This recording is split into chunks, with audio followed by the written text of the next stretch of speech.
Ballen abdrücken. Was? Abdrücken.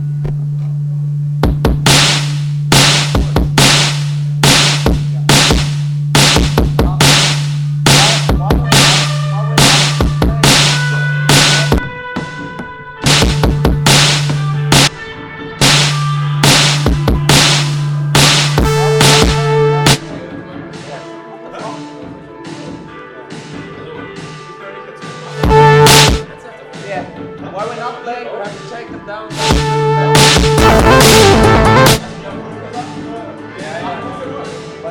Yeah, okay. When we start playing, you just, and then wait for the balance. Nochmal, Balle nochmal spielen kurz.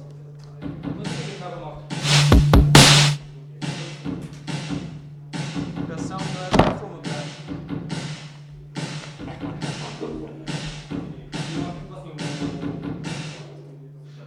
Der Bass. Nee? Nee?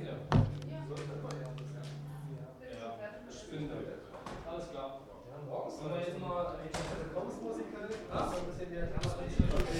Test. Test, test, test.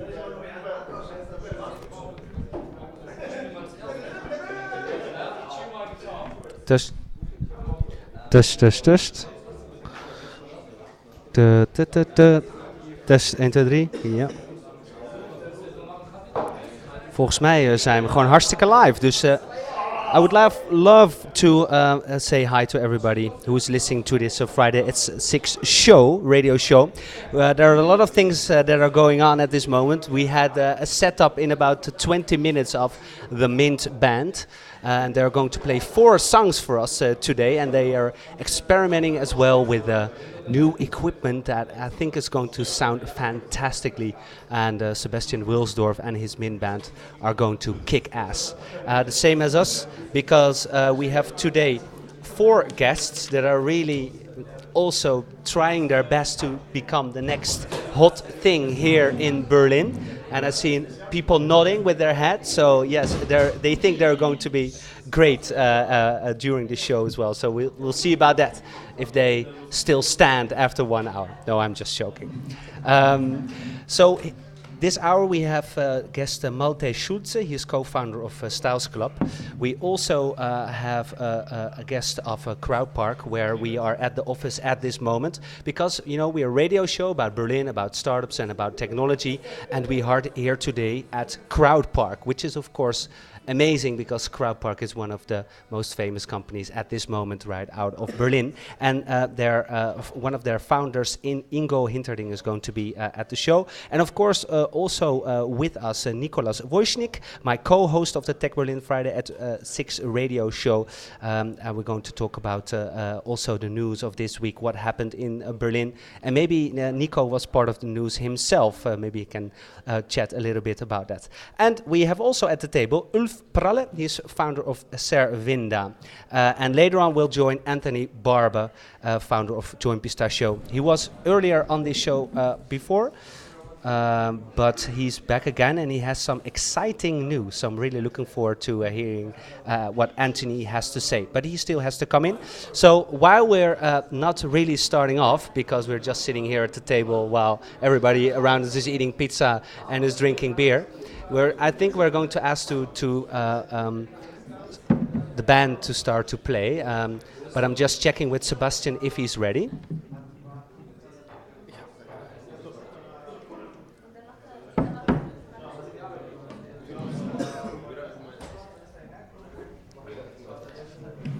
Sebastian, when do you think you can be ready to play the first song? As soon as you drunk beer. Yeah. Okay. Here we go.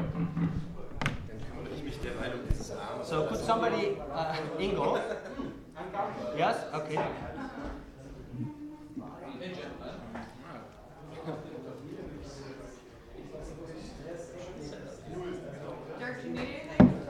No, I'm fine. You have to sit more into the shoulder. Yep. Hi, Matt. Your mic is at the floor. Ingo, we start the show. At the floor, there's the microphone. All right. So you could use that. and you have to a little bit be careful and keep it a little bit from your mouth. But it's wireless. Okay. Can I send you? Test. Yeah, I'm first going to do the intro. And don't forget to open up the channel. Yes, I won't forget. Hi, Anthony. Hello, brothers. Welcome. Sit wherever you want to. You have to take a chair yourself. Okay, so we're going to start. If you want to listen, listen. If you don't want to listen, don't listen. So that are the rules here today at Crowd Park. Welcome everybody to this Friday at 6 radio show. We're broadcasting live out of the office of Crowd Park, the social betting company. We're going to talk with co-founder Ingo Hinterding later on, but we have 4 guests in total, and of course my co-host Nicholas Wojcik of Tech Berlin. The other 3 guests are Anthony Barba. He is founder of Join Pistachio, and he actually postponed his launch. And he's going to tell us why, and that's a very exciting story. And we have also another guy who is still in beta, and with this product is also in beta. If he's himself in beta, I don't know. Is Malte Schulze, co-founder of Styles Club, social shopping that is. And as the last guest here at the show, we have Ulf Pralle, founder of Servinda. That's also social, a social marketplace. And for this show especially, he put a launch page up so that you can enter your email address and get more info on their product. So welcome to this radio show about Berlin, about tech startups, because we feel that the companies in Berlin deserve a media platform where they can talk about their lives, about starting up, about their products, what's going good, what's going bad. But we couldn't do it without music, because Berlin is of course also about music. Before we go interviewing, we're going to listen to the Mint Band, to Sebastian Wilsdorf and his amazing guys. Last week, they really kicked ass in the BKA Theater in Kreuzberg. I was there. It was absolutely amazing. They blew away the whole audience. So I'm very proud that they're here today. And I want all the people at the Crowd Park office to give them a very big welcome. Guys, here especially for the Tech Berlin Friday at 6 show, the Mint Band. Hello, everybody.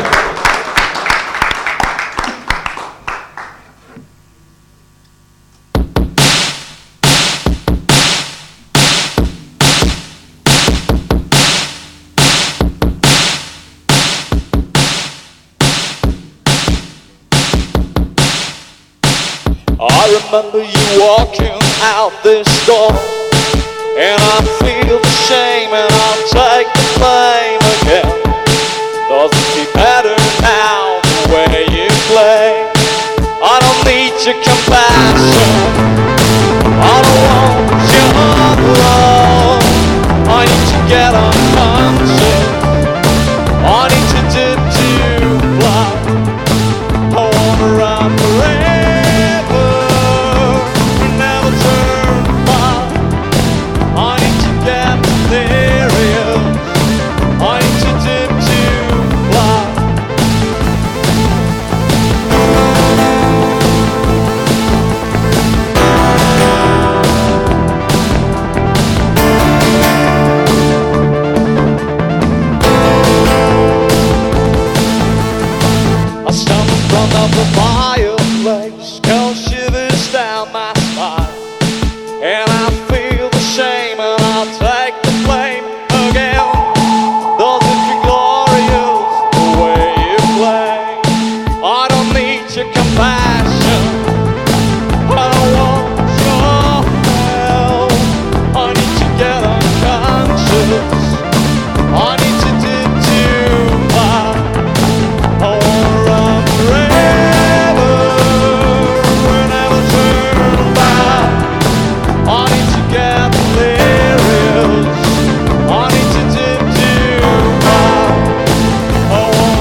We were so impressed that it took us a second to catch a breath and that it was that good, you know, guys. But it's amazing. The music is super cool, and it's, you know, in 20 minutes this all got together, because when we just entered, there was still a meeting going on in this office. They were wrapping up the week, discussing targets, handing over gifts, because there were people's birthday. And now in, you know, less than an hour, we made a club out of it. And it's thanks to you, because you did this wonderful music and this wonderful setup. So guys, we have to, you know, get a revenge for this applause, I think. So let's give them another round of applause, the Min Band. Thank you very much. Thank you. It's cool to be here tonight. It was all a bit in a hurry, and we just set it up in like, 50 minutes, the whole setting. Yes.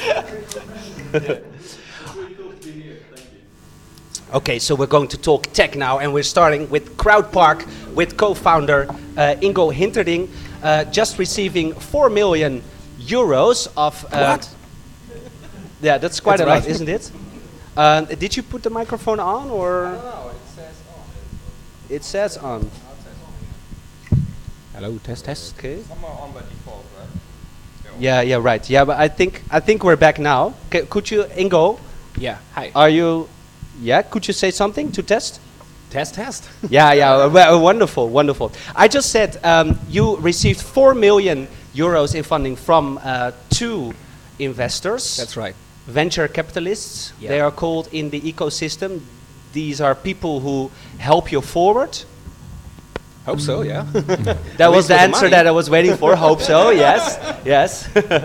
And they do that because later on they hope to earn money with the product that you make. I guess that's how venture capital works, yes. Yes. So, Yeah, just explaining, you know, the basics of, Sure, of how sure. it works in this ecosystem. Yes. And you know, this was the second round, if I'm correct. yes, what was a so-called Series B investment. We had a Series A investment from the same investor that co-invested now in Series B2, which is called Early Bird, based in Munich before, now moving to Berlin. And I think like before the last Friday session was at the Early Bird office, right? Yeah, correct. So you met them already. Yeah, we did a show at Early Bird, and then you guys were also at the show. Yeah, very drunk, yeah. And you took the keys, right? Didn't Yeah. they leave the keys with you? Actually, it wasn't And me, but one of my colleagues, yeah. Yeah. I don't know if you returned them. Christoph, did you return the keys? I did. All right. It's a lot of faith they put in you. Yeah. Not I the 4 million, but like Yeah. the keys. I got an SMS from our investor who on the next morning didn't care so much about returning the key, but he was complaining that the fridge with the beer wasn't empty. So, yeah. Oh, okay. So really partying hardcore He with really you guys. wanted it to be empty, yeah. Yes. Okay. Because what are you going to do with 4 million? Yeah, mostly we are building more products and hiring more talent. So this is like, I guess, the answer that most of the startups in this phase will give you. We are right now building... But how many people could you hire for 4 million euros, and less how many? than you think. I mean, if you add it up, like the burn rate that you have, and you want to have a big team and scale up your products and your team, the burn rate increases pretty fast, and you want to be ready for a lot of marketing too. We are Because doing how many people do you have now? Right now we are somewhere in between 25 and 30 people, and we plan to scale up quickly. And how could you be somewhere in between 25 and 30 people? Because Because I don't know you the could exact count them. number. You don't know the exact number. Yes. Okay, and you know all their names, or is that also to? I know for sure all the names. but, Okay. We are having some editors working overseas and in the UK. Ah, okay. And I'm not so much into the names of these guys. Yeah. And Yeah, because I never had a company that was that big, and so I'm really? wondering if you. how big is SoundCloud? Excuse me? How many people work at SoundCloud? I don't know, but I don't work at SoundCloud. Yeah. Okay. Sure. I was thinking that you asked like how you never met a company at Friday at 6 that was so big. No. I'm just wondering if you're starting out with the company and it grows, you know, until what number you can remember all the names and know exactly how many people work there, because it could say something about the atmosphere also that you have in the office. Yeah. Crowdpark is social betting. That's right. So you build a product into Facebook, on top of Facebook. That's right. That's right. Where came this idea from? I'm not the one who had the idea, so it came from two of my colleagues, which are called Sasha and Alex, and they worked a lot in their other company. There's like our mother company called Analyx, and they work with prediction markets, which is a technology that you use for forecasting events and getting real good numbers on predicting like the outcome of events. And they thought that this would be ideal for a B2C website. Yeah, business to consumer. Yes, and there are a lot of in B2B, so business to business. And just by coincidence, I met Martin, who's one of my colleagues. Martin Vriend? Yes. And I was at the same time working on something which was a little bit similar to their idea. And when I saw their idea, they just wanted to hire me as a graphics designer, somebody who would code some JavaScript. And I saw their idea, and I was really like shocked that it was almost identical to what I was working on. And then we met and said like, all right, now we can have a nice talk and say goodbye to each other and be competitors from this day on, or we will stay together for a long time. And the latter happened, yes. Was the product at that point what it is now, more or less? This or is Nicolas. Did you start out with a Wojcik. very similar idea, or? Yes, it was. What you see now, right now, when you visit the website crowdpark.de, this is more or less what evolved from that idea. That is what secured our Series A investment. Could I please interrupt? Could you Sure. sit more closely to the table, because Yes. I just got telephone from people at home that they cannot see you when you talk. People are calling. No, I'm making that up. If you go, sit close. Leaning a bit forward. Leaning a bit forward. Thanks. Business meeting style. Yeah, all right. So crowdpark.de and .com are different products? Crowdpark.de is the German version of our Crowdpark forecasting website, which is more or less our lab where we started at. Crowdpark.com is a completely different website. It's our company website right now, where you see all the products and the team. You should really take a look at the team website, for example, where you see all the awesome guys that are standing around here drinking a beer. So it's, I think the company more or less is all about the team and less about the management. It's really great how many people we assembled here and that are giving us ideas on a daily basis. So this is what I'm really proud of, to work here. And how does it feel to be one of the hottest startups in Berlin? Are we? I hope so, yeah. I can say on a daily basis it's more about like getting your job done and getting your task finished and having meetings. So it doesn't feel so glamorous. It's not really like that. It's hard work. And what are the sort of the plans with the product? So you started now with basically it's not commercial betting, right? There's no money involved. Right, exactly. Like, can you just tell us like what the product is now and what your sort of long-term vision is? with it? Yeah. So what we say at Crowdpark is that we pioneer social betting. And social betting is more or less something completely new, where we are really like leading. And people love to bet. People love to make bets, bet their friends, bet on sports, their favorite team, something like that. And unfortunately, most of the products out there on the internet require you to spend some real money on it, lose some real money on it, and it gives some people really a thrill, like gambling guys, but it's not legal in all the countries. And but if I want to buy the Facebook coins, yes, then I have to take my credit card and pay real money, right? Exactly, that's right. So there is some real money involved. Yes, but it's optional. It's optional, yes, of course, but and it's not that it's like totally like a game for people that want to gamble but don't lose money. You can lose money while being in the game. Yes, just like any other social game. So when you play, let's say a Zynga game, if you play Farmville or Cityville, you lose your money by spending stuff on your in-game progress. Yeah. But you frame it as being less risky, maybe. I think the risk is the same. It's like betting has always the same risk. If there's no risk involved, then it's no fun. So you want to be right. But the difference is that people really know about that they are not like cheated into winning or losing money, so that people think that they can make a fortune, and after all they lose all their money and are really, really concerned about and be really sad. So this is completely different. We are a social game. And like social games, you know what happens if you spend Facebook credits. You know that you spend them for fun and for entertainment, and that you don't get the money back. And this is what makes it completely legal. Yeah, and the long-term vision, because it was very interesting question that Nico asked. What where was is the question again? No, just generally, like what, like where's this leading to? What's sort of your long-term vision on? Yeah.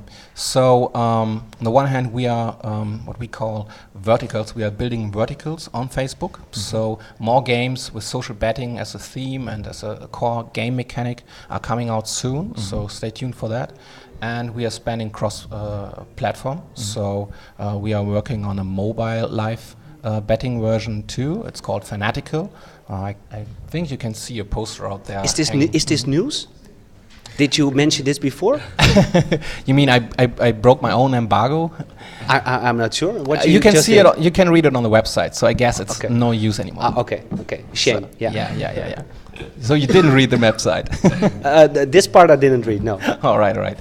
And we are working beside the social betting, something which is really very near to us, to our business case, is the whole casino thing. So we are working on casino games too, that will inherit the social betting. But could you disclose some idea that is really new, so that we can put on a Tech Berlin website and tell everybody? I think it's too early for that. We will announce something pretty soon, but not this evening. When? I think we will announce that. You will announce when you are going to announce. Yes, Okay. yeah. Maybe we can get him to announce that. Yes. Yeah. Okay. Two announcements. Yeah.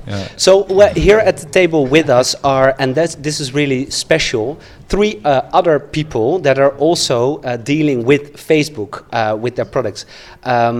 We have here people who are trying to create a social marketplace. We have somebody here who's encouraging people to shop socially. Styles Club, that is, and we have here Anthony Barber from Joint Pistachio, who's later on going to maybe say something about his product. How far he wants to go with revealing this, because it's still in closed beta. But if you listen to this conversation and you know that Ingo is dealing with Facebook, do you have any remarks or any questions? Because you have your own experiences with Facebook. I think they You should use a microphone if you okay. talk. I saw that my voice is strong enough, but is it working? It's working. Great. I think it's absolutely on the right track. Social gaming started before a couple of years, and now it's time for social commerce. And there are not a lot of professional Facebook apps on that, so it's absolutely time for us. Yeah, this is Ulf Pralle. You're the founder of Servinda. What's that? Servinda is a marketplace within Facebook, or will be a marketplace because we are still in the product development, where you can find your trusted service provider via your friends' recommendations. So it's a marketplace between people who are searching for a handyman or a hairdresser or whatever, and they will find it not through price ratings or something like that. They will find it through trust and recommendations out of their social graph.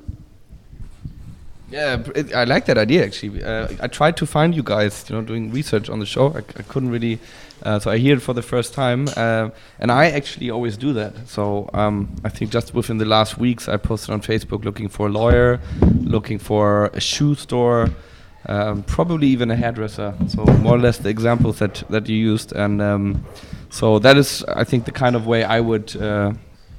No, it's great. We were absolutely in a stealth modus, but today I just spontaneously decided to drop my pants, and they are put it on again and came here. And then, as a business model, you get a lead commission from the. No, we will be.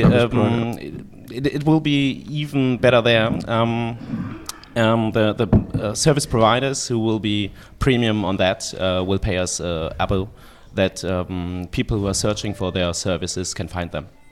Okay, so that has a sales component as well. I mean, how does it work? Because yeah, it's on two sides. It's on two sides actually, because it will be the first marketplace for service intermediation, which includes viral marketing. Because one new client can produce potentially 10,000 other new clients, and that's absolutely different to like business models like Groupon, where you just find new customers based on price and they never return. And what is your background? My background, I was working last 10 years in a corporate world, so I was working for IBM, Accenture, part of business consulting and outsourcing. And I decided to quit the job and go to a better world. which is the startup life? That's absolutely. Yeah. I'm here in Berlin in this area since March, and I will never return to a corporate structure. These are the quotes we're looking for. Absolutely. It's absolutely fantastic for all to potential to exit meet. companies, buyers, I will not work. No, Berlin is just such a hot place. You meet other founders like we met today, and we openly discussed already some topics, and it's so What did brilliant. you discuss with Malte Schulze, the co-founder of Styles Club? We basically talked about bringing social commerce as being the next step. As we said, Facebook games were the first to appear on Facebook and bring games on Facebook and bring serious businesses on Facebook. And the next thing we believe is social commerce. So it's really interesting. Even when I read on your blog, I said, okay, there's another marketplace there, because we always believe we're the first. We're not a real marketplace. We're more into an affiliate marketing platform. Okay. So it was really interesting to hear somebody, because we bring fashion products on Facebook, and they bring services on Facebook. So we just have some touching points, I guess, there, and we're going to follow up, because it's very interesting to be on Facebook and to work with Facebook in a professional business. Yeah, and would it be possible for you guys to team up as well, like Ingo started with Martin and Christoph? We'll have to discuss that. I don't know. I think we are conquering two different worlds. So Okay. we kick out other businesses, and okay. but we can probably align with some approaches. Because this is quite special, that people who are building a product and not yet live, and then they discover that there's something like that, and they go exchange ideas instead of throwing each other out of the window. Yeah. So both of you completely built on Facebook. There's no website. And you still have the games on the website, right? And then people connect with Facebook, but they play the games. We have a on- multi-platform strategy. Okay. So we have a Facebook game, and we will have more Facebook games, but we have a website too and a mobile version soon. You think like that's the new way to go, to like simply not even have a website anymore, to have To fully correct a little integrate- bit, for the service providers, there will be a website. Okay. Because they don't have to be on Facebook. Okay. Only the people who are searching Yeah. to get all the. But good you stuff. guys completely We are integrated. completely based on Facebook. And you use the whole width now? I mean, now Facebook lets you... with the new version, which will be released on the 30th of November, which looks awesome. Best looking Facebook application out there. I've seen it, but... You've seen the challenge. old one, I guess. Or have you seen the new one already? I don't know. Maybe. But, I don't want to... that's for fashion. No, but Ben, I think who's helping you with the design is he's a good Ben, friend, so I sneaked over and had a cool. look. It Yeah, looks you had a look. very, very nice, I Thank must you. say. Really. Props go out to Paul, our designer back there, and Ben, I guess. No, but we're completely based on Facebook. Even if you reach stylesclub.com, you log in, you have the same width as within Facebook, and everything is based on Facebook. And with the new changes since the F8 conference, we use the full width of Facebook now. I think, that's a nice topic to talk about. But After the maybe music? that will take a while, like The F8 the whole stuff. F8 stuff. Yeah, so Facebook conference yearly where new strategy is being presented. Active to and passive sharing. It's really amazing, Nico, that like really serious businesses now almost start with Facebook instead of doing Yeah, I think a they're website or- probably like Goldman or something, too big to fail now. Facebook, like that's what people believe, because they were like always waiting, and and then it could be another new social network, and maybe we shouldn't go all in Facebook. And now it seems like But that's not absolutely correct. As a startup, you can always fail. So there's the risk of No, failure. No, as a startup, but I mean Facebook. Yeah. Even you Oh. can fail with your strategy just to be on Facebook, and then you maybe have to rebuild it. It's a risk you're taking. As a But startup building on Facebook, I'm saying Yes. Facebook as a platform enabling Yeah, others, as a but social the software. underlying assumption Yeah. is that Facebook is not failing. Exactly. Yes, That's yeah, what you yeah. say. Yeah, yeah, Do you yeah. agree or not? I think it's pretty You- safe to say. Yeah. Otherwise, I say yes, but there will be still the risk that it can In, fail. in theory, maybe. I think it's pretty safe to say that Facebook is the new Microsoft. I'm pretty sure that in this day and age, like it was in 1995, people said we're going to build our applications on top of Microsoft, on top of Windows. I think it's pretty safe to say that Facebook is the new Microsoft. So you build on top of that, it ain't going anywhere. Maybe 20 years from now, there'll be another open source social network that'll kill Microsoft or Facebook like Microsoft was killed by something else, but my money's on Facebook being around. What I'm just saying, I believe in the same, but I say on the other hand, there's still a risk of failure, and there's a risk that Facebook will not succeed anymore, and as well the business you build on. The risk I see personally very limited. Otherwise, I wouldn't build. You want to it. go to music? You're No, I think it's interesting that he keeps on saying this while you are looking at him like, yeah. this is the last time that we Insane. thought about The interesting thing about Facebook is that how far they're going to put you into Detroit, right? It's like, how far is Facebook going to constantly put their applications so far away from people's stream? That I think that is the real interesting thing of Facebook is like, remember 3 years ago when Shellfari or one of those, you can access the application so quickly. And then before that, it was the boxes. Or I used to go to Facebook and there was like, here's my travel advisor or whatever the travel site is. Here's my box. Here's this. Here's that. It's like every single new update of Facebook is like, how far can we push people away from Facebook? I absolutely believe in the same. What I'm saying is, in Aeon, in WorldCom or so on, nobody would have believed that they fail, and there's always a risk of failure.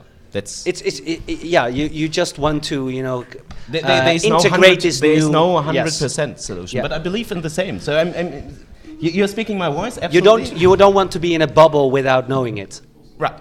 Yes. Okay, so we're going to listen to the Min Band again. So guys, please come over and give them another round of applause.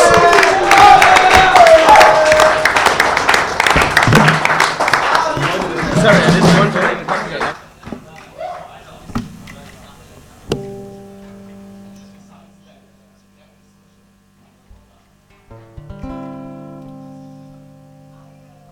Okay, next song we're gonna play is called The Shades.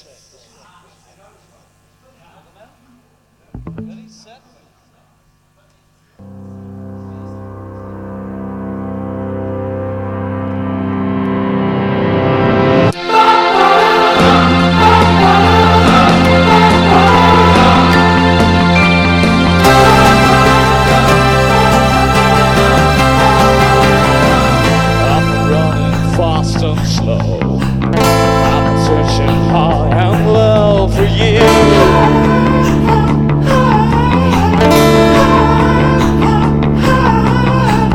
I've been dreaming of you, my love. I've been praying to heavens above. It's true. And I'm gonna hide my love away into the shades of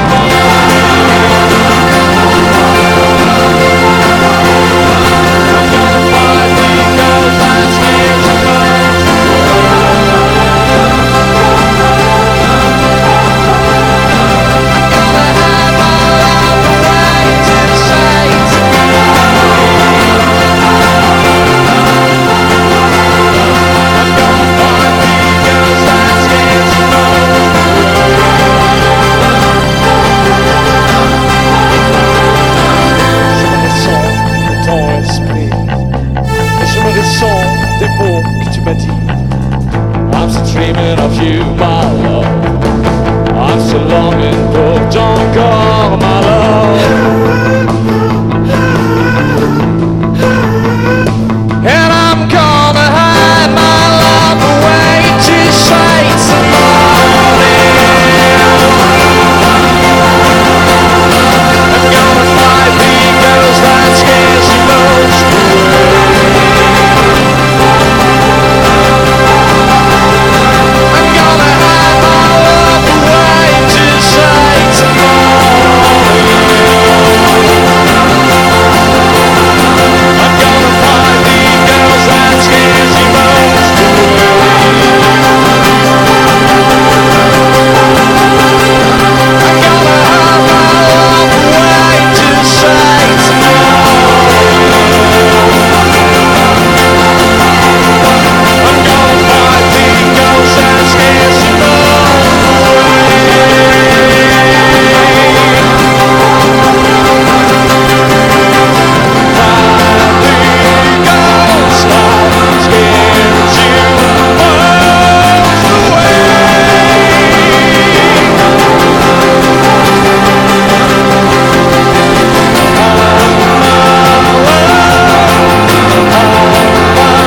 feel honored, and the whole band's feeling honored. And by the way, You're talking with a nice echo now. yeah. Yeah. What did you want to say, Sebastian? I just wanted to introduce my band. Yeah, It's yeah, always please go me, ahead. But it's not only me. It's Should I use this one? Yeah. The better one. It's you're always talking about me because I came in your show alone, and then the second time I came with Valeri. You know, you remember the gig? Yes, I remember Valeri. He's playing the keyboard. So No, he's also playing the guitar. As you see also, today.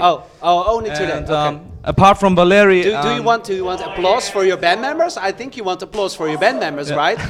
What? So some applause for Valeri, ladies No, and for the- gentlemen. Oh, my God. Now it's a bit same as you were talking about startups. It's this band is a startup as well, and we're like 4 people formed together to do this. And then I have Clemens, my beloved bass player, and of course, out of sight right now, I think he's going to fetch a piece of pizza. It's Patrick, our drummer.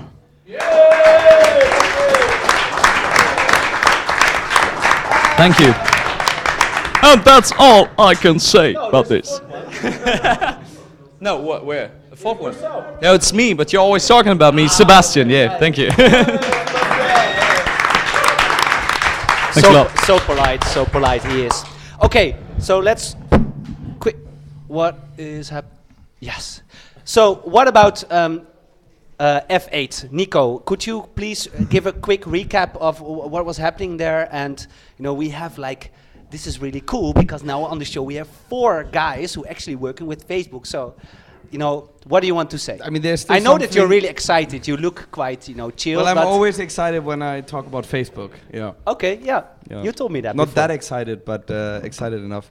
No, I think another aspect though about the sort of the risk that a company takes building on Facebook. Maybe to just finish that topic off is of course the like Facebook credits and the amount of what is the cut now they take 30% or something. And like that is of course they could just change that at any point in time, which they may not want to do, but then once they're public. They may have pressure to do. but if you I look- wonder how you guys see that risk, this sort of financial. But if you look at Facebook credits the same way that that Apple looked at, didn't Apple want to take 30% of all products sold through the application? They wanted 30% of everything sold off of Amazon. At one point, they wanted to take 30% cut of everything sold from the Amazon app, or whatever's sold through one of the apps. They wanted a percentage of it, and they learned extremely quick that if they do that, they're gonna lose a lot. So I would argue maybe. But that there's And just there's this a little bit of difference. uncertainty, of course, for a company, let's say like Zynga, that goes public, and just for their investors, if you have to account to the general shareholder, that there's difficulty in planning ahead because maybe they're not going to double Yeah. the take. But what if it's just a 3% increase? Yeah, it'll probably go down. It's tough just to predict also for analysts, I guess. Yeah, I have to say But it this gets is maybe was too technical no, now. it was good. This was not Absolutely. Nicholas Wojcik. He before was Anthony Barber because also people listening to the podcast afterwards. And now it's going to react on this. Ulf,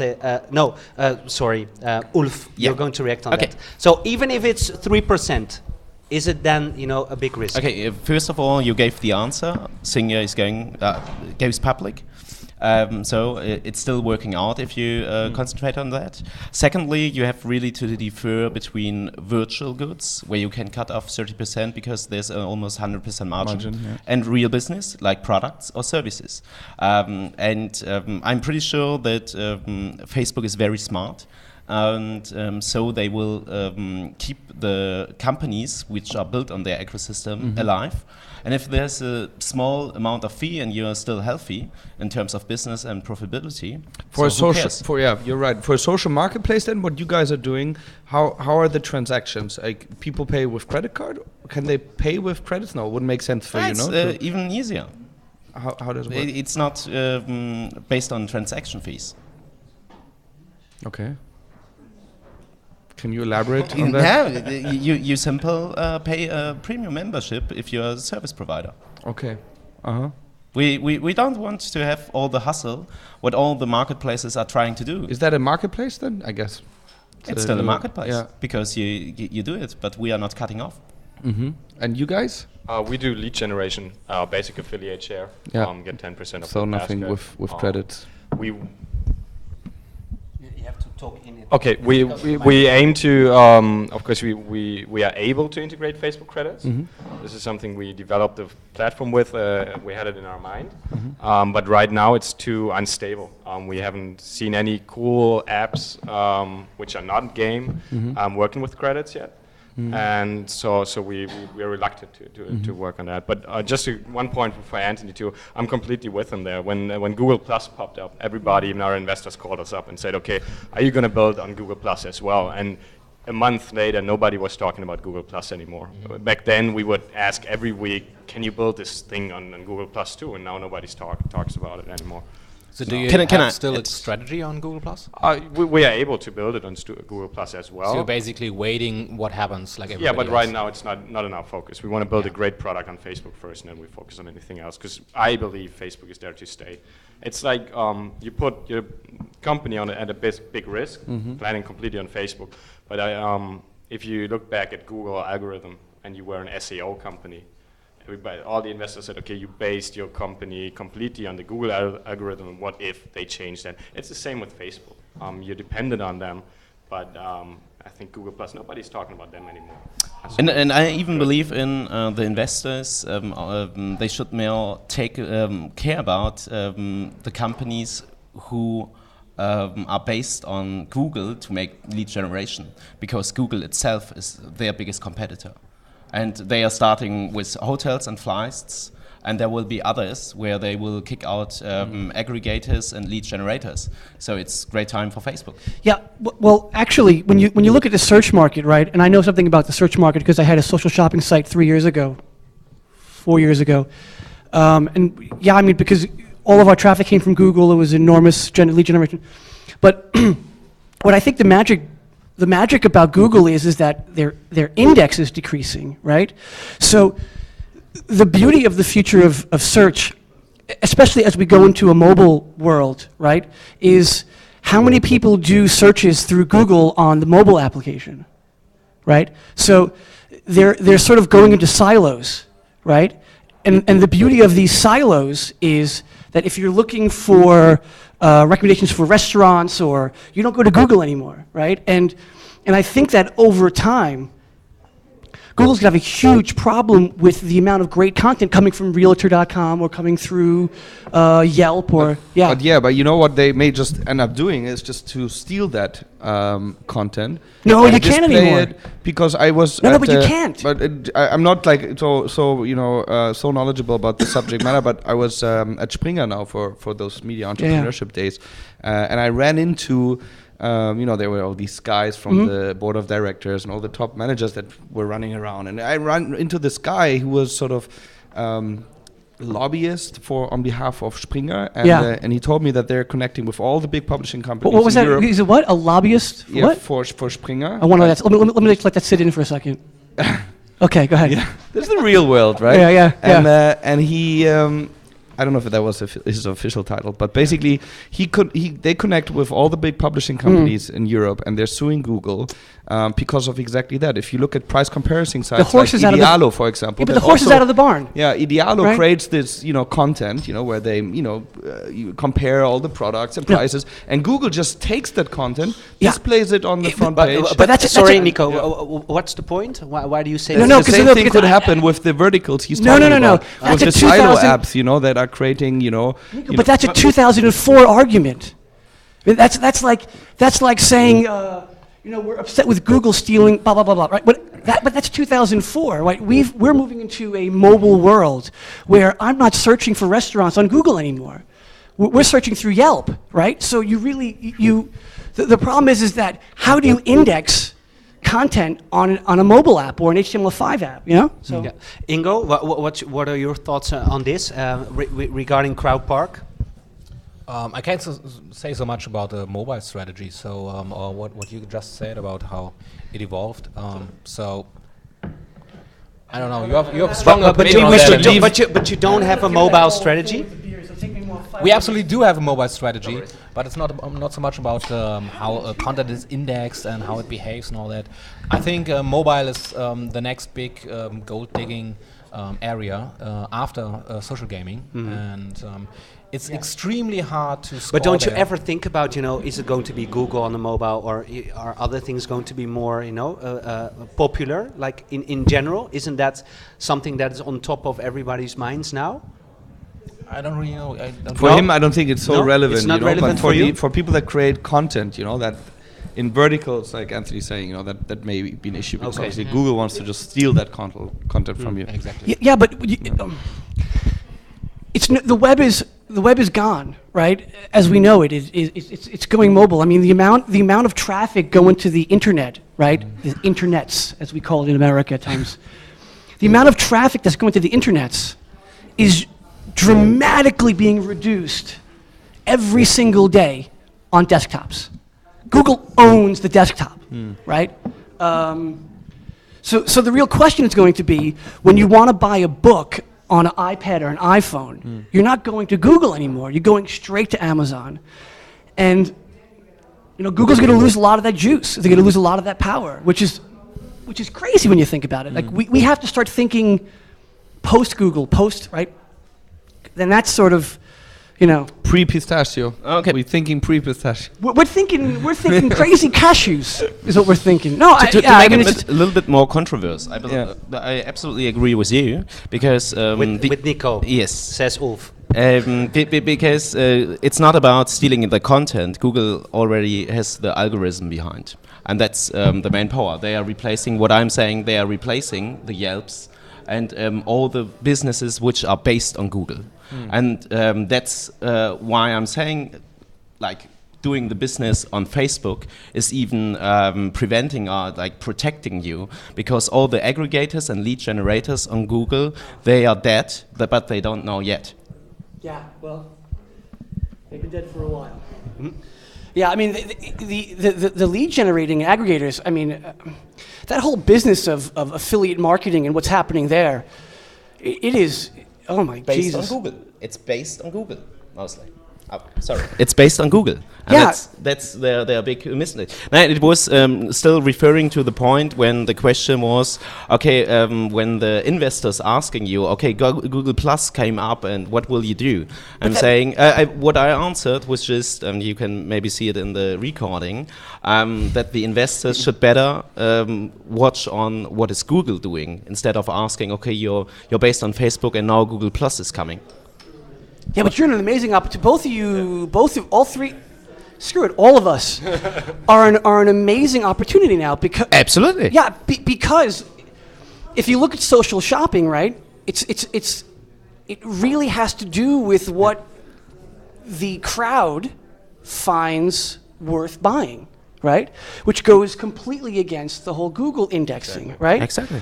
And the problem with that is that you got to constantly feed that monster, right? And the problem with that is, out of 300 or 500 friends, how many people are, that whole thing is that's the issue. Absolutely. But how many companies, successful companies today, are based or not based on Google in terms of lead generation, in terms of finding their users?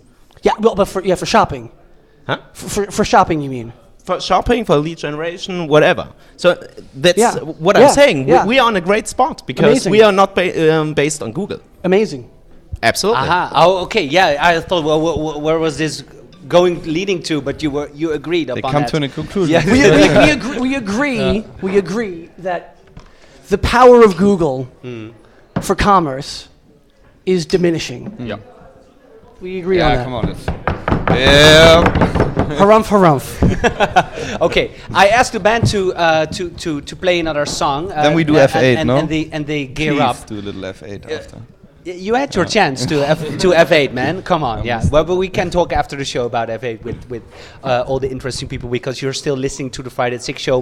Because I also want to talk a little bit about Berlin, and I'm going to try to find out what Anthony is doing now, because he included himself into, like, I'm building on top of Facebook, And what like a few people knew of Join Pistachio, it wasn't that connected to Facebook. So, yeah. So, what are you doing, Anthony? Yes. What the heck? Does the band know? The band does not know. Almost. I have to admit, this band sounds pretty good. This band is this is amazing. This is Berlin. This is quality. The band sounded pretty damn good. Yeah, absolutely.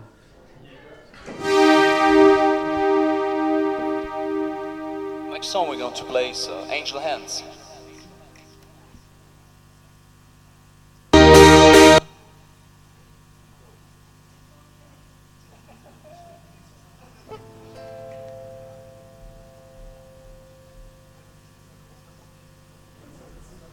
So while the band is getting ready, I am going to tell you that after this song, we're going to talk about a little bit more about Join Pistachio, and we're going to talk with Anthony about his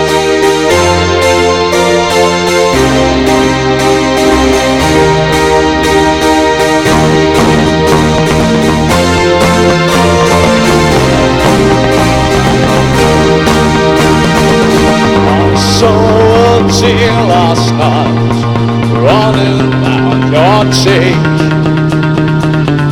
into first morning light while you were lying next to me.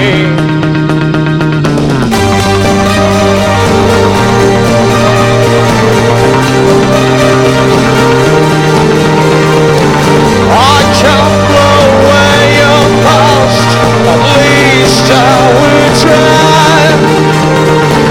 There's something special, precious, given love to you in time.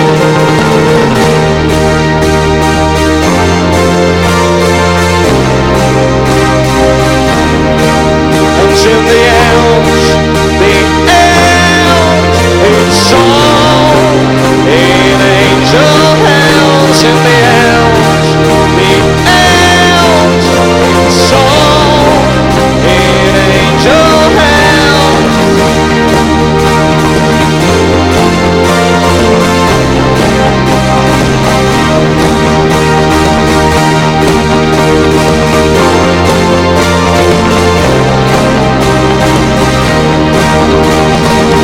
I can't blow away what once wounded you in your life.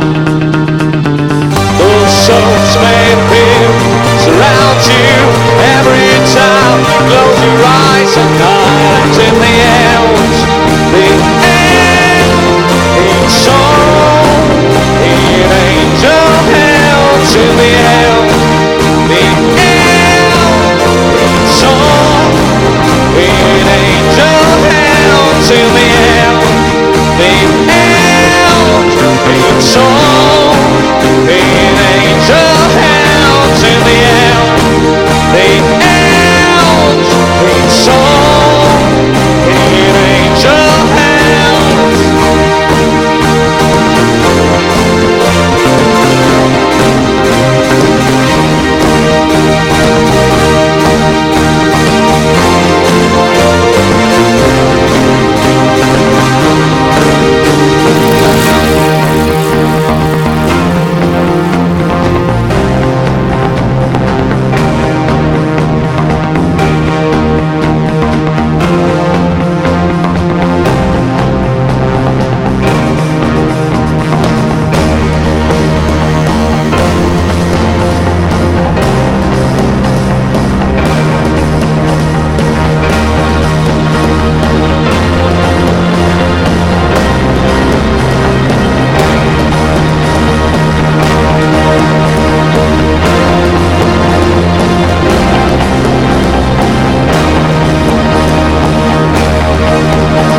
Thank you so much for this great song in Angel Hands. Um, when I talked to you before, Yes. Anthony. Oh, here we go. Yes, here we go. Here we go. You were surprised that it was a radio show. Yes. Well, now you know that it's a radio show. Y- Before you yes. came, yes. I didn't know. I met you that day. Yes. Yeah, It was yeah, the we beginning met. It was the beginning of our relationship. Yeah, exactly.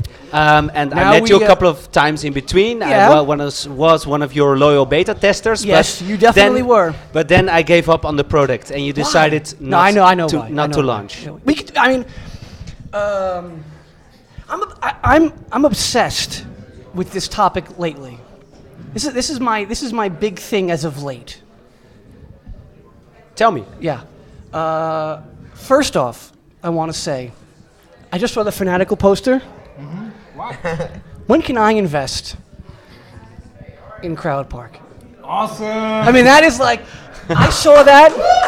Most important statement of the evening. Well, But you can invest for cheaper ones. Shall we say that if we talk that we do it with the microphone because it's so much nicer for yeah. people that Sorry, that listen. I have cheaper investment possibilities for you. yeah. But no, I just kudos. I think it's wow. Okay. So the topic that I've kind of been obsessed with is not building products. That's sort of where I'm kind of at right now. So. But excuse me. Yeah. You're not launching the Pistachio, and you had planned your launch. I think 3 weeks ago. That's right. Yeah, That's true. Right, That's exactly. true. Let's stay. Let me collect some facts, and then I'll give you you all bring it- the bring it room together. you need to explain the process and what you think is important. Yeah, we were going to because launch- how long have you now worked on Pistachio? About 6 months. 6 months. About 6 months, and then How many times did you now postpone the launch? twice. Okay, and this is version 5. This is version 5. And is it Yes. different from version 4? Version 1 through 4 was basically fixing a problem that was never going to be fixed. I think that is What so you learned over Yeah, this half I year. think that was so crucially. Well, I know how I want to frame this conversation. I think it's really important that we frame the conversation. And you were one of the early users of Pistachio.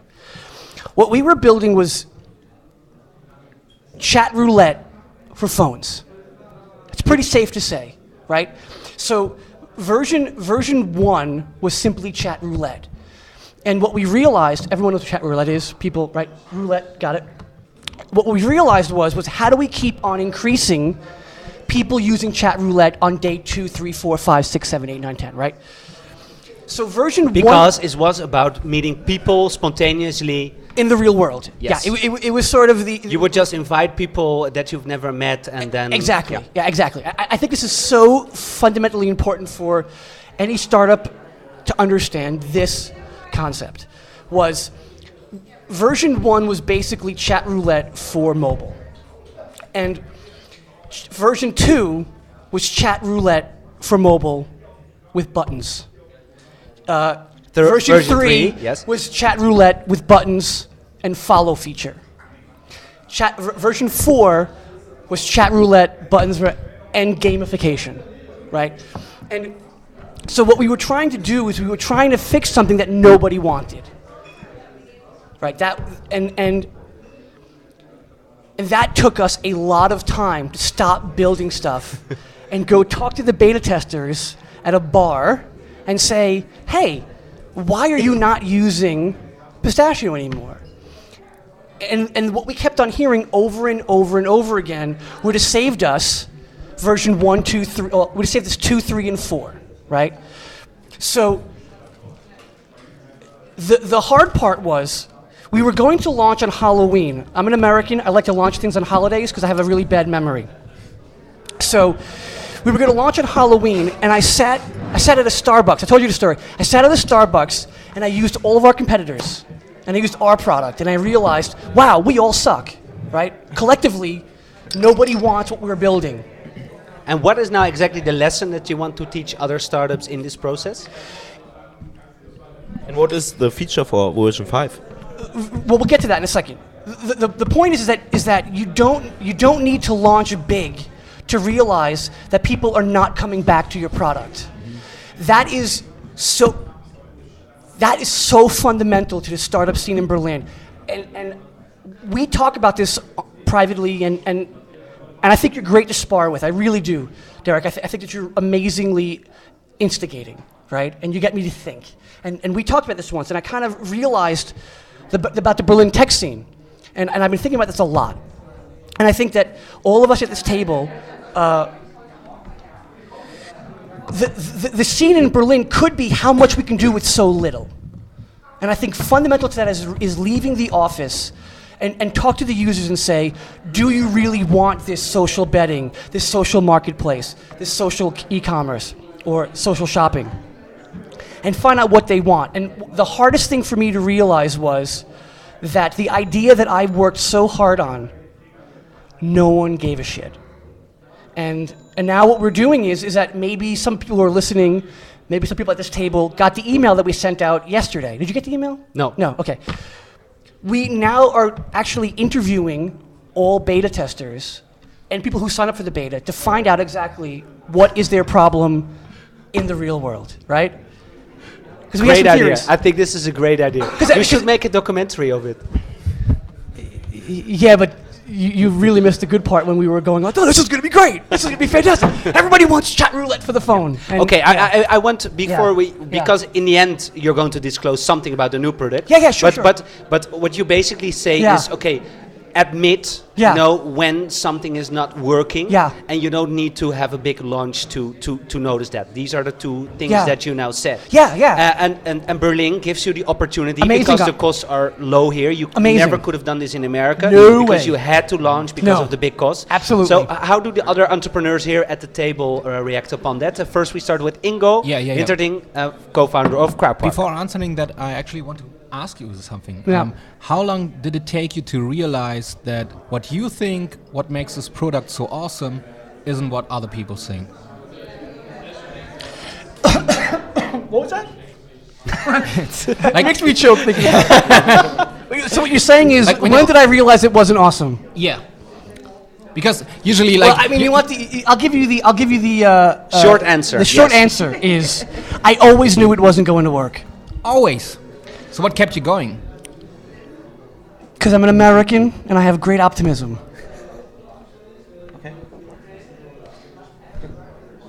I like that silence now. It's really cool. I mean, it's great.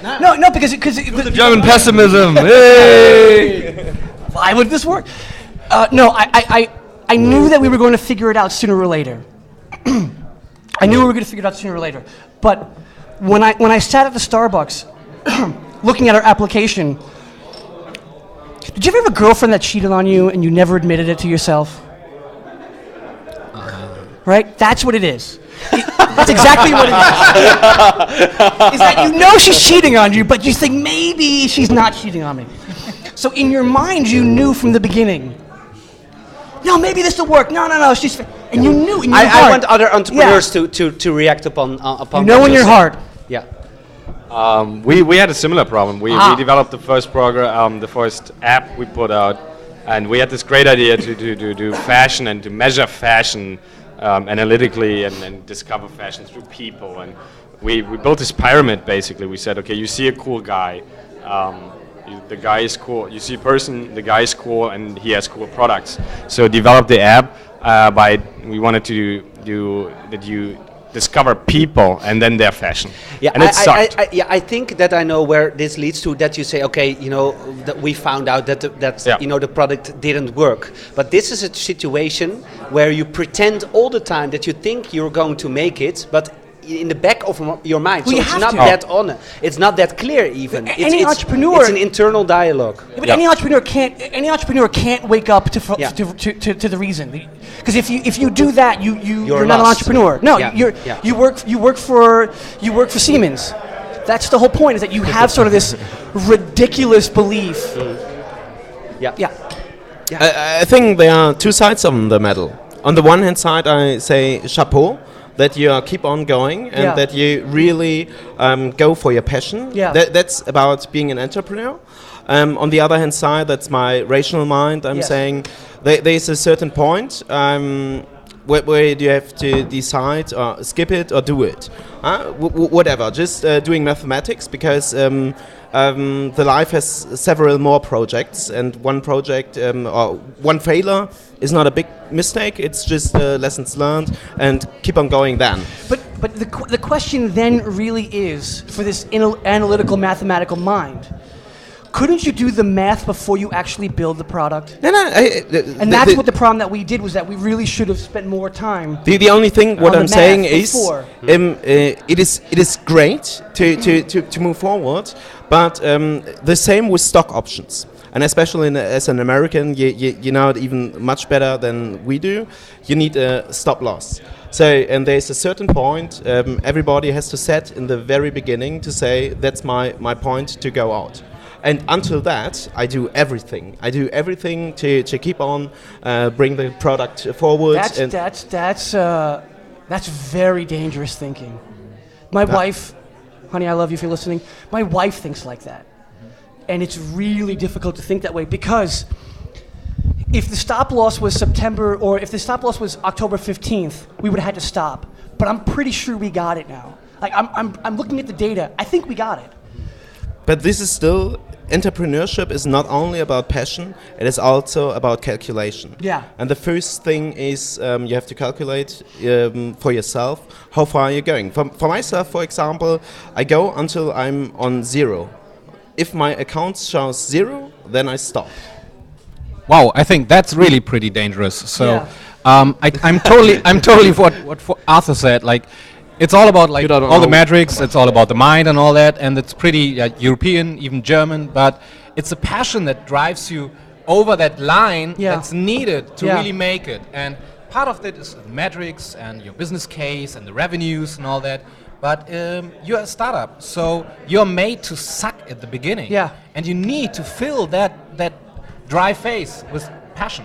Yes, but the only honesty that you have as an entrepreneur is that if you go to bed at night knowing that we made some level of progress, and that we were honest to ourselves that we're letting things that aren't working go. Oh, yeah. Right? So if this is sort of the Don Quixote thing, right, and we say, oh no, chat roulette for the phone is going to work, then by all means I really should be taken away from the company and put away, right? If I have the same idea from day one on day 30 times 6, right? Yeah, but sometimes you look at it and you're like, we're making progress. We talked about this, maybe this is so much inside baseball, but we talked about this radio show, right? And it's like every show gets just a little bit better, and we go, maybe we'll add music, maybe we'll do this. And I think what your original idea, which wasn't what it is,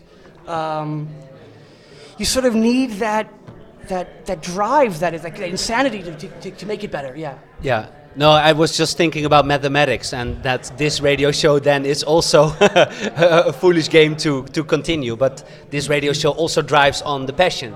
Yeah. And then I think, okay. You, my friend, have a day job. Yeah. Right. Yeah. There you So go. no, but we all need hobbies. yeah. But sometimes but our hobbies yes. become businesses. Yes, right. Yeah, so that's a big difference also with this radio show. But I really, and this is actually, Ingo, the first time in the radio show that I see you like opening up when you talk about That's just passion. because I'm getting drunk. No, no, but it's Crowd Park. From the outside, it's a social betting site, and that's what it is. You have nice products. You make up new games, and the business is going. It's going very well with the investments and stuff. But this inside the company is where the hard work is, and that was also the first question. But maybe now we got warmed up. How does it feel to walk in your own office, have your own stuff, your people here, the product, and really, kick ass? For me, it's like the most exciting time of my life. Obviously, I'm one of the founders and CEO of a startup company in Germany, doing pretty great, and I'm in the lucky position to really do the products and visions that I have and make them into a product, and actually sit here and having a nice time, meeting great people, drinking a beer in our own office. So this is like a dream job coming true. So that's pretty exciting. But I want to get back for a second again to what Arthur said. Just to Anthony. Anthony. I'm Yeah, sorry. I'm no sorry. problem. To what Anthony said. It's a good name. Yeah. You haven't been properly introduced in the first take, so I didn't get the name then. Yes. So, Anthony. Sorry, you know, that's the Beatles when they arrived in New York, first time in the States. The journalist asked them, so what do you call your haircut? And they said Arthur. I think that was kind Really? of funny. Oh. It's good knowing. Yeah. It's pretty Thank cool. you, Nico. So, I totally agree to Anthony. I think personally, one of our biggest mistakes at Crowdpark was that we have been sitting in our dark rooms, which is not like the gay dark rooms, by the way, but Not the Berghain. German word. Berghain is not that far, but Yeah. The word I wanted to have in English was Elfenbeinturm. I don't know how to do that No, in keep it English. like that. It's much beautiful. Yeah, whatever. It's a good word. Yeah. Yeah, it is. Sounds nice, right? Yeah. And what we did is we focused for too long on that we know what's best for the user and that we know what the features should be like. And when people saw the website at first, like internal beta, we always said, we already know what they are gonna say because we know what's missing. Steve Jobs is responsible for more failures in startups. That's it. That's it. Because you hear all these great mantras, right? And these mantras are so goddamn dangerous, right? Everyone loves Steve Jobs. We all do. 1, 2, 3, 5, 6, 8, 12 iPhones at the table, right? But this concept that not listening to customers is unbelievably dangerous. And I think so many people... And Berlin is giving you the opportunity to keep on a list, or Berlin is the city maybe where you can listen best to your customers. Yeah, I think so. Yeah, I do. I really do think that Berlin has an opportunity to because that would turn now the most obvious arguments that people have to, because it's cheap, you get cheap people here, the rents are low, more attention from investors. It would turn this argument into, hey, in Berlin you could listen better to your customers. Yeah. And that will be a totally different approach from the whole discussion now about why starting up in Berlin. Yeah, I mean, yeah. What do you need the city for? I mean, we are all web-based, so I get the feedback on a daily basis, easily. My rent in New York City was almost 4 times what I'm paying here in Berlin. That means I would have had 1/4 opportunity to actually do more testing. By spending less money. Yeah, absolutely. I think the beauty of Berlin, from my perspective, is the fact that it's what I called Walden Pond, right? It's sort of the Walden philosophy, is that Berlin is a place where people should come, not because the VCs are here, not because there's a scene here. That has nothing to do with it, right? Berlin is too much based on hype these days, and it better watch itself of the hype.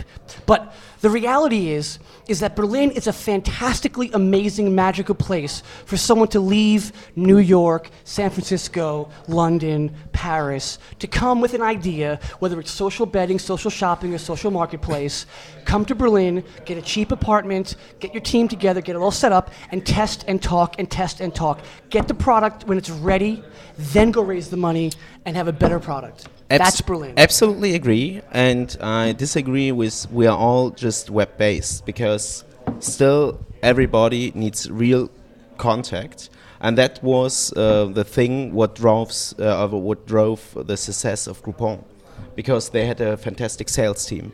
And even if you find your customers in the web, they are real persons. You need real contact and real feedback. Yeah, but Groupon started as a WordPress blog.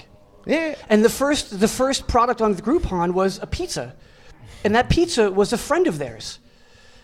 And it was like, bam, right? But don't forget, it also took Groupon a year to become Groupon after it became something, Blue Point or something like that. Yeah. And they raised a lot of money beforehand, by the way. Thank you for this very interesting discussion that we now have. Malte Schulze, co-founder of Styles Club. Berlin for you. You're at an office with a couple of guys also working your ass off day and night. Do you want to be anywhere else, maybe, if you listen to this discussion? I moved to Berlin because mainly because it's cheap to live here and you get started, but all the people are here. I haven't seen much of Berlin. I've been here for 7 months. I've seen the way to my place, to the office, and some clubs, not much. Yeah. I cannot talk much about what Anthony said. It's the right place to be here right now because I haven't seen much.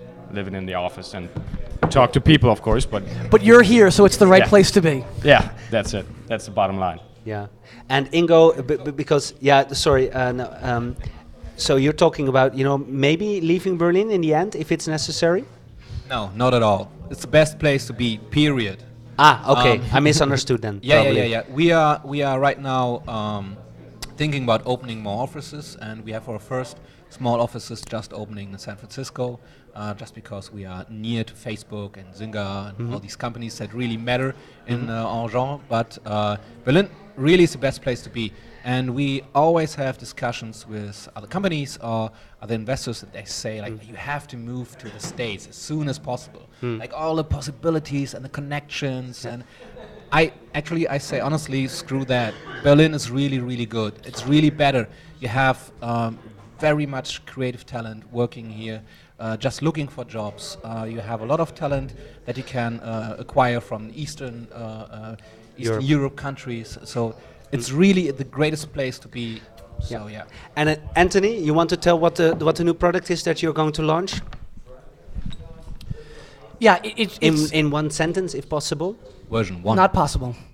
That is not possible. That's not possible. But it is on no elevator pitch. It is. I'm not raising money. But it is on top of. On Facebook? Yeah, it's on top of Facebook. It's on top of Facebook. Yeah, it's really going to be. It's about reconnecting with people It's about reconnecting people in the real world. It's about what social networks would be if they're not online. Yeah, that's so okay. And then the third time at the show you come back when you launch. And when will that be? Next year when? Your estimation, or this year already? We're doing it differently this time. We're going to give out betas in mid-December, and whoever wants a beta, you can have it in mid-December when we know what the. Okay. We're doing interviews over the next 2 weeks to find out what we're building. Okay. Thank you. Well, now you really know what's happening inside of the startup community in Berlin with these companies. So I want to thank everybody for coming and having really interesting discussions.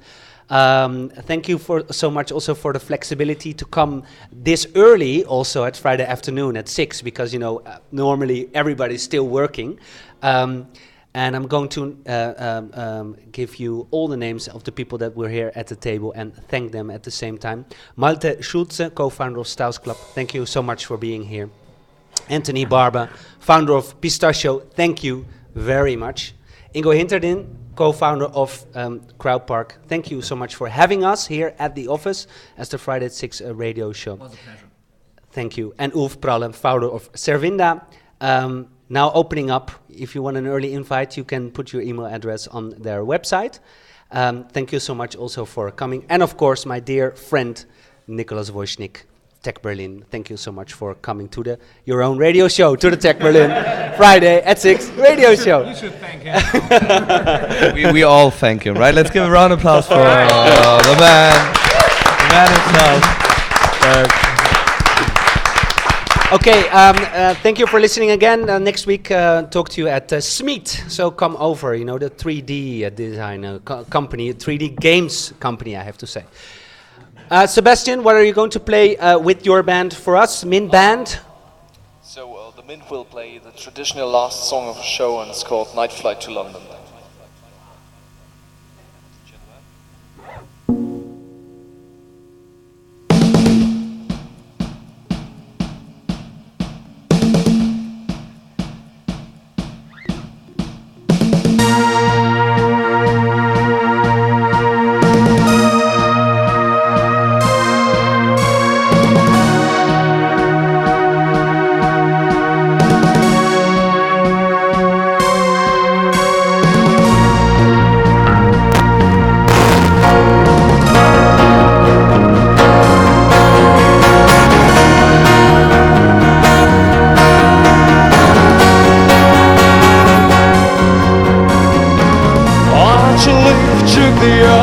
I'll picture your face, I'll picture last night.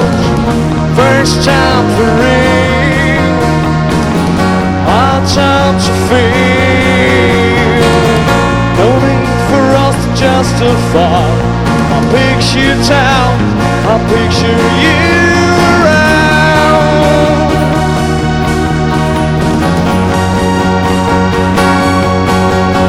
Love needs time, he knows no space. It's where you are, I'm gonna lay my face. Love needs time, he knows no space.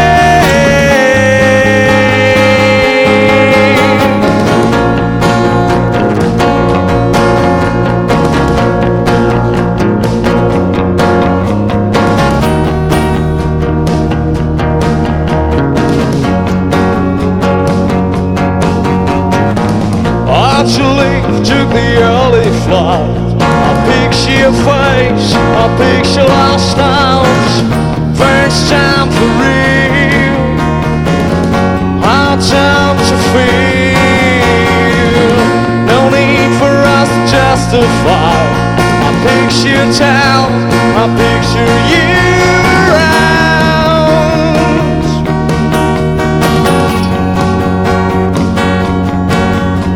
Love needs town, he knows no space. It's where you are, I'm gonna lay my face. Love needs town, he knows no space. On the night flight to London, on the night flight to you. On the night flight to London, on the night flight to you.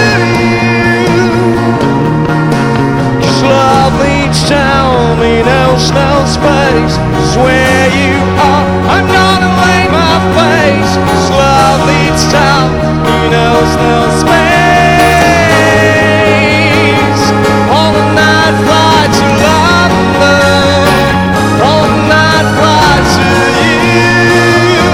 On the night flight to London, on the night flight to you. On the night flight to London, on the night flight to you. On the night flight to London, on the night flight to you.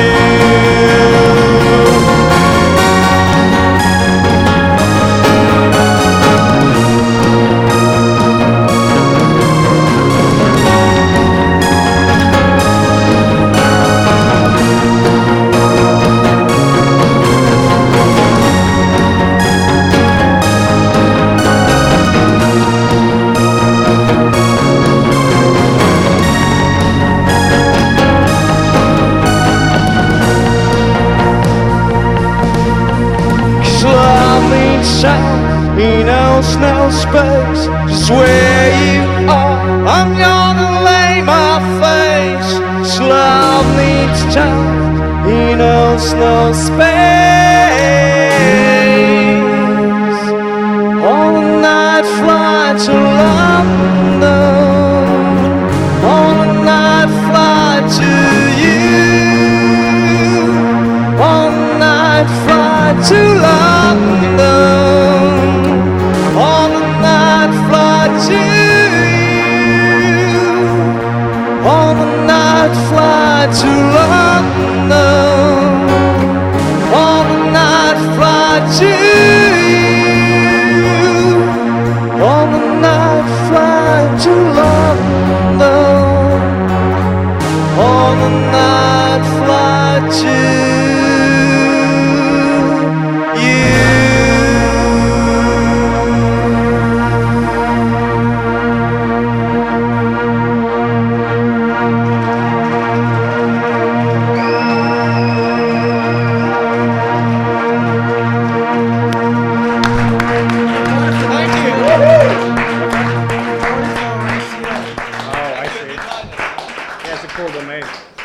That's what they wanted it for. It was very tricky. Yeah. No, The whole thing is I really like your thoughts on how how the lead generation business is going to change, because this is the direction we've been telling our investors a lot, and we've been seeing it. One of our competitors is Stylight, which has been changing their entire business model now to social discovery. They're fucked. All of it's fucked. It's very interesting thoughts of that. Social shopping is fucked. Yeah. Totally fucked. And the reason for it is because sites like Supply change the game. Yeah, we believe it. Our list and all that. What kind of sites? Supply. They change the game. Yeah. Or Pinterest now. What they do? Have you been looking at them? Pinterest is going to kick their ass. If you don't have a mobile play from Do you really believe so? Because we're not thinking about mobile right now. whatever you do, get the fuck out of the web and go to mobile as fast as possible. That's my because how do It's you? a strong opinion, but you're a man of strong opinions. So, like, I'm a very strong opinions. yeah, I like that. I also like the idea about we only need very small people to test a product and to say it's great or it's not great. But I don't know about moving completely away and just going It's how on you mobile. protect yourself. It's how you protect your brand. It's how you protect your everything.